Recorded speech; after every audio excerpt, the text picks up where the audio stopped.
Welcome back, Heroclix fans. Today I have another DC Heroclix video for you featuring the 7 deadly sins from the Trinity War set that just released. First thing I want to say is these chase figures are probably, as a whole, some of the best chase figures we have had to date.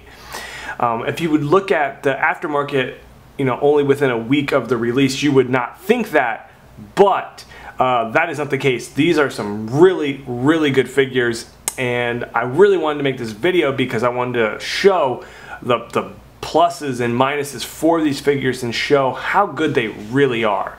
I mean, I believe we have a couple pieces here that are actually meta-worthy figures, along with some other figures that bring a lot of good things to them.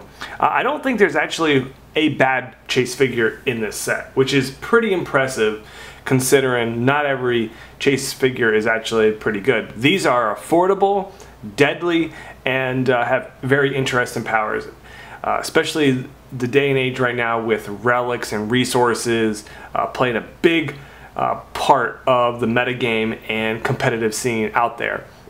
These guys are all about that, and we can talk in another video about the resources that we have, the Pandora's Box and Rock of Eternity, but we'll save that for another time. Alright, so we have Envy, Sloth, Pride, Greed, Lust, Wrath, and Gluttony. And my personal favorite is Gluttony. He's just nasty. Rath is a really good attacker, close combat attacker. Lust is a good tie-up piece, and there's a lot more than him, but he's a pretty good tie-up piece, good control piece, close combat type character. Greed is also another close combat character, also has some pretty cool abilities. He can do some mind control. Pride is a hypersonic close combat attacker, though she does have 3 range, so there is some range with her, but a pretty good attacker there, but not with the greatest attack stats, but mobility wise pretty good. Sloth is a incapper, solely incapping characters with a 12 attack but 0 range, but 3 targets with 8 range. And then we had Envy, is more of our sniper with 8 range, pop shots, pretty good sniper. There you go. So these are the basic overviews of the 7 deadly sins from Trinity War. Let's get started and cover Envy. Alright, so here we have Envy, and we'll start off with the base here. We have 107 points, Quintessence and Mystics, grounded, standard stats here, 8 range single target. We also have here ignores characters for movement, and all of these have the sinful influence where they can bring their own relic into the game at the cost for the relic, but the object does not count towards your force, which means is you can bring in relic into the game onto him, but you also can play another relic on the map or play a resource, because normally the rules state that you cannot play more than one of those, or in either or. You play a resource and that's it. You play a relic and that's it. You can never play them both at the same time, but now these special powers allow you to do that.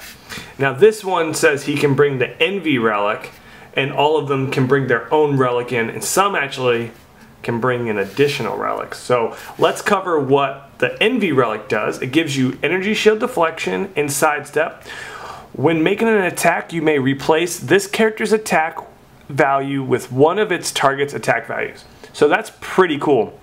He already has an 11 attack value, but if you attack someone with a 12 attack value, you can borrow that 12 attack. For him, since he starts off with a 11 attack, it may not be a factor on the top dial, but as you see later on in the dial, there's 10, 9, 10, 9, 8. Those can play a huge factor within this relic. We have Stealth, Psychic Blast, Precision Strike, which is always nice, Pulse Wave, invulnerability, and we have a special defense later on in the dial. Envy can't be targeted by ranged combat attacks. That's always really good. Let's see what that special damage is to start off him. Envy can use Perplex. When Envy uses it to target another character, friendly or opposing, modify the same combat value on Envy by +1. This is very good. So basically you can perplex up a friendly character's attack, and then you also get to perplex up Envy's attack to a 12. You could perplex down someone's attack and then perplex him up. You could perplex someone's damage and get his damage up as well. So obviously if you're going to be perplexing opponents, you're probably going to be perplexing them down.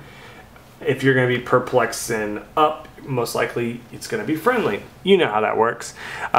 Yes, if you perplex down your opponent's defense, you could then perplex up your own defense if you choose to. That's really, really good. Between the relic and the perplex, he's got a lot of things going here where he can be dealing a really good attack and a really good damage. Also, he has sidestep, so it's in addition he can get that free extra movement. And a lot of characters or a lot of people, you know, are a little, you know, like, oh, you know, he's stealth, but he doesn't ignore hindering. You know, that's a problem. It is a problem on some characters, but not Envy, because Envy has sidestep, so you can use your sidestep to get into hindering and then, you know, continue on with your movement with your normal movement. Or if you're starting in hindering terrain, you can use your sidestep to get out of hindering terrain and then do what you need to do. Consensus for Envy, for me, I personally like this figure. It's a really good attacker, and mobility is pretty solid because of the sidestep. ESD, he's going to be super hard to hit from range, and because he's in stealth, they're probably going to have to come up and get him. But it's pretty solid. I like the perplex power. This one I do not believe is a meta piece, but it is a good piece. If you pull them, you know, you can build some teams around them. The Mystics and Quintessence on all of them is outstanding. Helps it a lot. Be able to, you know, push without taking damage, and then every time someone hits you with damage, they get some feedback damage as well. It's really good. And here we have Sloth. This is a rather heavy dude laying on the floor, extra lazy. 8 range, 3 targets, everything standard right here. Flip it around, 97 points, so he's under 100 points. Got the Mystics, got the Quintessence. He's got the Sinful Influence, which so he can bring the Sloth relic into the game onto him for paying the cost. That gives him sidestep and +1 to defense. At the end of the turn, if this character was not given any actions this turn, heal him 1 damage. Any actions, that includes free actions, so just know that as well. But if you do nothing with the character, you can heal. That is really good. I think this relic is one of the best, if not the best. Gives you some sidestep to get the move a little better, plus you have the +1 to defense. No one's hating that ever. And then if you do nothing, you can heal. That is great. He's got another trait. After an action given to an opposing character within 4 squares resolves, the character given an action cannot be given any further actions this turn. This is basically the same thing. Any actions, that means free actions as well. So if a character is given an action within 4 squares, you cannot be given a free action as well. So that's pretty good. That's pretty good. Let's see. What else we have here? Opposing characters within 2 squares possess Earthbound and Neutralize. Sloth damage cannot be modified. So you see he has 0 damage throughout here. But he's got a 12 attack with 8 range, 3 targets with incap. This figure is just going to be doing incap damage and doing some mystic damage. He does have the ability to regen up at the last click. This one I think is more of a novelty piece, not really meta, not really anything. There can be some stuff with it though. I mean, like the 12 incap is really cool, but because he cannot do any damage it's going to be tough because he's like 1/3 of your build at 300 points. Yes, he will be doing damage because you got the Mystics, but you know, how many times is he going to take? He's a short dial, so it's not going to be tons. With the end cap though, you can consistently keep your opponent nailed down. So for the rest of your 200 points could help you, you know, do what you need to do. Earthbound, if they get close, that's pretty good. This figure, I think there's some cool things with it, with the end cap, but it's not my favorite. I think it is probably one of the weaker ones just because of that. The +1 to the defense is really good. I mean, that gets him into a 19. I just don't think the damage problem is the issue here. He's going to go down. He's not going to be terribly difficult to kill. Yeah, he'll take some mystic damage and be done with them. The end cap could be interesting. The Earthbound could be, you know, if you stay further away, you won't have to deal with that. If you're close to Sloth, there's going to be more problems. If you can pick him up from a distance, you'll be able to deal with him relatively easier than, you know, something else. But he's no slouch. I mean, he's definitely no slouch, but he's just not dealing a lot of damage. So he's not really going to cause a lot of fear. But don't get caught with a bunch of tokens on, because then if you have 2 tokens and you get incap, that automatically pushes you to take damage. So that's another way to get damage. He's got Quintessence, so he can have willpower. He's going to be incapping 2 out of every 3 turns. So that's something to watch out for. But he doesn't move very far. He does have sidestep to help. So I don't know. Decent though. It's decent. There's some fun things here. All right, so here we have Pride. Pride also can bring in the Pride Relic, which also gives her ESD sidestep, and attack rolls of 11 are also crit hits, which is pretty good, but it's not something that you can count on, so I don't really, you know, bank on something like that. Yeah, 11s, you're going to probably get more 11s than you're going to get 12s, but is it really going to be something you can bank on? Me personally, no. When an opposing character rolls a crit hit, must put a Pride token on this card, give Pride a free action, and remove the Pride token. Her next attack is a critical hit and cannot be rerolled.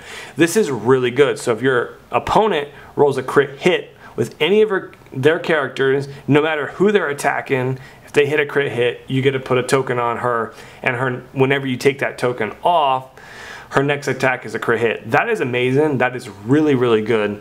The only thing is, you know, your opponent has to hit a crit hit. The chances of that happening are slim. Is it going to happen in a tournament? Probably will happen in a tournament. Probably. The chances are that's possible, but can't really bank on it. Long shot would make her amazing.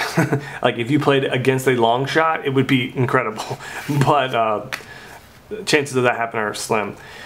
Defend, leadership, toughness, and colossal stamina. Colossal stamina actually on this piece actually is interesting because you can consistently, you know, attack, which could put your opponent down. So depending on if you can heal up with other things, but that's pretty cool. Toughness, not anything great with the 18. Defend, you could defend your characters with 18, but a lot of these characters, the ones that we just mentioned, were already 18s already. Some of the other ones that we're going to see are a little bit lower defenses. Leadership, she is the highest point character for the Deadly Sins, so that does make sense. That does make sense. That's pretty good. Hypersonic, Precision Strike, and Prob, those are really good. That's a great combination. The only problem is that 10 attack is not entirely high.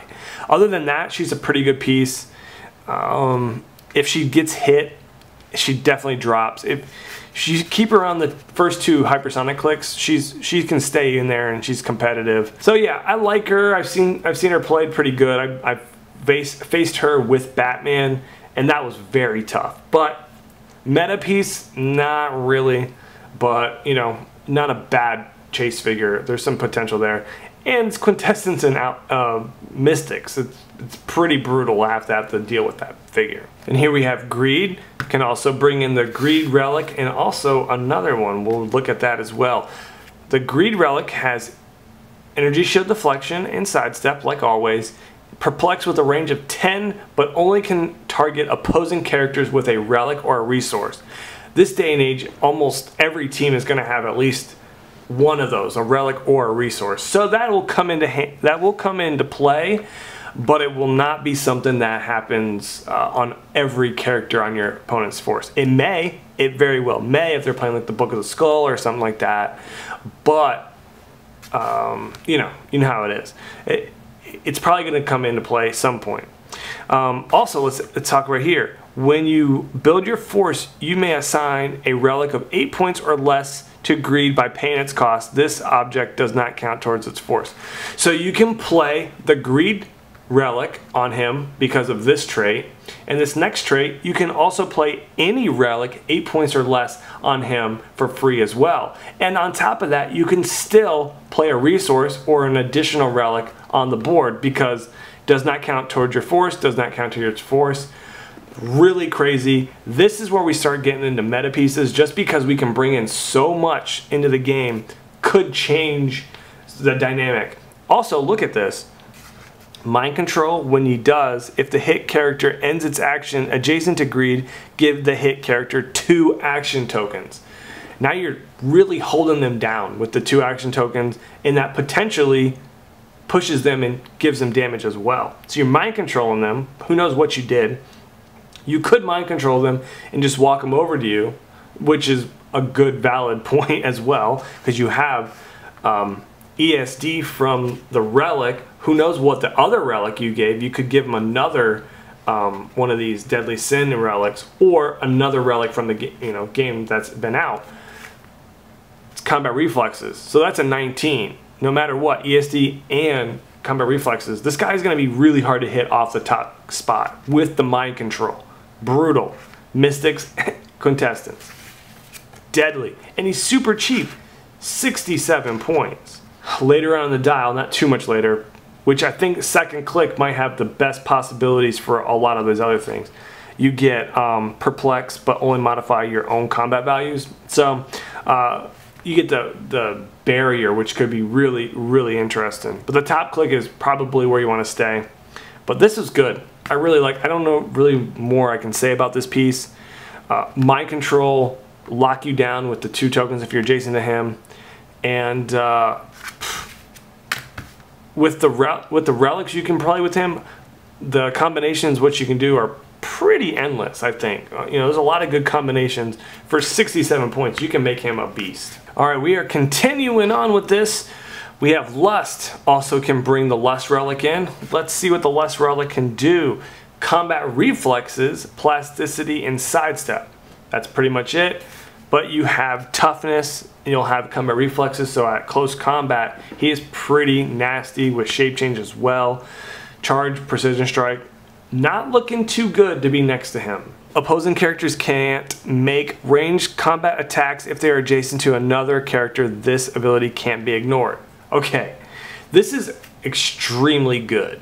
Now that basically takes away run and shot carrying a character, because once you drop the character and make the shot, now you're adjacent to another character, so you can't make the range attack.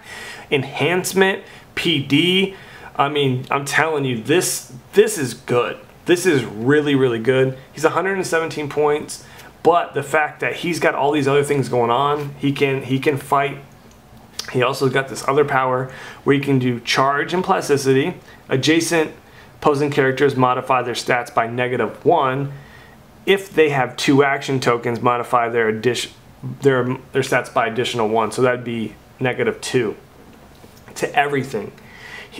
If he's adjacent to an opposing character, he really shuts them down. He just totally shuts them down. Unless they have like +2 stats to everything, then they go back to normal. But if they're just normal stats and he gets that ability, which is only on his second click, I could see people pushing him to second click, basing somebody. His stats are serious from there. 17 with the combat reflexes, that's a 19. And shape change and precision strike of 11. 2 damage is kind of low, but that's okay. You have precision strike, you can ping them, and you have mystics as well. This one is incredible. It ruins a lot of strategy. Any kind of strategy where your opponent wants to be huddled up, they cannot make ranged attacks on you at all. They have to be spaced out. it's incredible. This one's good. This is meta. This is meta right here. Don't necessarily have the team for it, but you're gonna see this. People are gonna work on builds with this figure for sure. And that pretty much sums up pretty much stats there. Pretty good from close combat. You know, good tie-up piece. He can deal some damage with exploit weakness late dial and precision strike early dial. 19s to hit. If you're based with I think it was Pride at top dial, she has defend, you could get up to 18 there. But anyways, it's good stuff. Yeah, shutting down stats right here is brutal, but that trait is insane. All right, so here we have Rath. He also can bring in the Rath relic. Let's take a look at that. Combat reflexes, sidestep, and willpower. Adjacent opposing characters can't use shape change. Pretty cool. He gets the ability to use Battle Fury, so that ignores shape change aspect of it, isn't a big factor, but if another character has that relic, it could be really huge. Obviously the willpower also is kind of effective when you already have power cosmic. Sidestep's always nice. Combat reflexes for a character of this beat stick mentality up close is definitely what you want. So let's see what else we have. When opposing characters make an attack after the action's resolved, give them a Rath token. Characters with Rath tokens possess Battle Fury. When a character with a Rath token clears action, remove all Rath tokens. When an opposing character makes an attack after the action's resolved, this is anywhere on the map an opposing character attacks, doesn't matter who they are attacking, they get a Rath token. That is pretty sweet. The second part is the move ability here, give Rath charge. Cool. When Rath has one or more action tokens, he can use the giant reach. When he has 2 actions, he can use sidestep. So he can get sidestep there, but from the gem he has sidestep from the beginning. So not too bad. Let's flip this over because there is another power that we want to see. What's that? Damage power. Rath can use Battle Fury. I told you he could. Modify his damage by +1 for each character within 5 squares that can use Battle Fury. If opponents are attacking, they get Rath tokens, which would then give them Battle Fury, which would then activate his other power, which would mean he gets +1 value to his damage. So this guy is pumping out damage. I could definitely see starting off with a 7 damage on this guy with the super strength. With the 4, that'd be 6. With 1 Rath token, boom, 7 damage. Pretty nice for 117 points. Mystics Quintessence. Other than that, it's pretty straightforward. The downside for this guy, from range, he's pretty easy to pick off, and that 17 defense is nothing impressive. Invincible starting out is great. It is really good, but then we have toughness, and then, you know, it goes downhill pretty quickly. He's a good beater-upper, you know, close combat character. His sculpt looks amazing. So that is one of the best ones. It might be my favorite looking sculpt. It's awesome. The figure itself is actually pretty good. I mean, it's a good ground and pound character.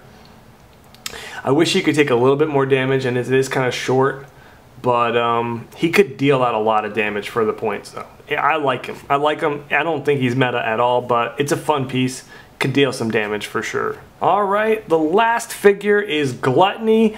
I will say this right now. This is probably my favorite of all of them, and I believe is the most meta piece out of them all. My opinion. Super good, super annoying, he's a real treat. 107 points, Mystics, Quintessence. Let's see here, we get to use the Gluttony relic, bring that in. Let's see what that does. Give me combat reflexes and sidestep. I already have sidestep. Combat reflexes could help me from close combat, that's cool. Free action to destroy an adjacent wall or blocking terrain. What? So now you can destroy walls and blocking terrain with a free action. That is amazing. You don't know how useful that can be, especially in the meta game where people use barrier a lot. This guy helps in so many ways for that. Downside, 5 movement. Not so good, but 5 plus the 2 for the sidestep. Now you got 7. It's not terrible. This guy cannot be carried, which is a power here. We will cover it. Gluttony can use steal energy, and opposing characters within 5 squares cannot be healed. That already right there is really good. What? You can't heal? There's so many powers that allow you to heal and wreck some teams. And that's support, that's regeneration. So that's and team abilities that allow you to heal. No, no, no, no, no, no, no, no, no. He says no. Gluttony cannot be carried. When Gluttony is dealt damage, Gluttony ignores all but 1 damage. This power cannot be countered or ignored. That is Mystics with 1, 2, 3, 4, 5 clicks. And that's 5 Mystic damage that you're gonna take. But you probably will take more than 5 Mystic damage because we have Steal Energy, we have Regeneration. This guy is going to be able to heal off that. You're going to have to take a lot of Mystic damage, and it's not going to be fun. But it gets better. Gluttony, now on the special damage here, which he has for 3 clicks. Gluttony can use Exploit Weakness. Yes. When Gluttony hits an opposing character, remove any relic and resource attached assigned to it from the game. Relics and resources attached can't be assigned to that character this game. It basically takes out anything that they're wearing. It is outstanding. With, like I said, with games nowadays, everyone is using a resource or a relic. I mean, mostly people are using resources, but this is which this would qualify. It attacks that, destroys it. Not only that, I mean, he's just super annoying. He gets next to you. You have to deal with him at close combat. He's an 18. Every time you hit him, you take Mystic damage. You can only deal him 1 damage per turn. If you get close, you can't heal. Oh my goodness, this guy, I love him. I really, really love him. Can't wait to play him. This is my favorite one. I think by far the most meta out of all of them. It's really sad that all of the figures are kind of low in value. I think people discredited how good these figures are and how somewhat easy they are to get. Yes, you get 1 chase per brick for this set, but this set is sold out. If not sold out yet, it's gonna sell out pretty soon. So you cannot, right? As of right now, we're not able to reorder it. Plus,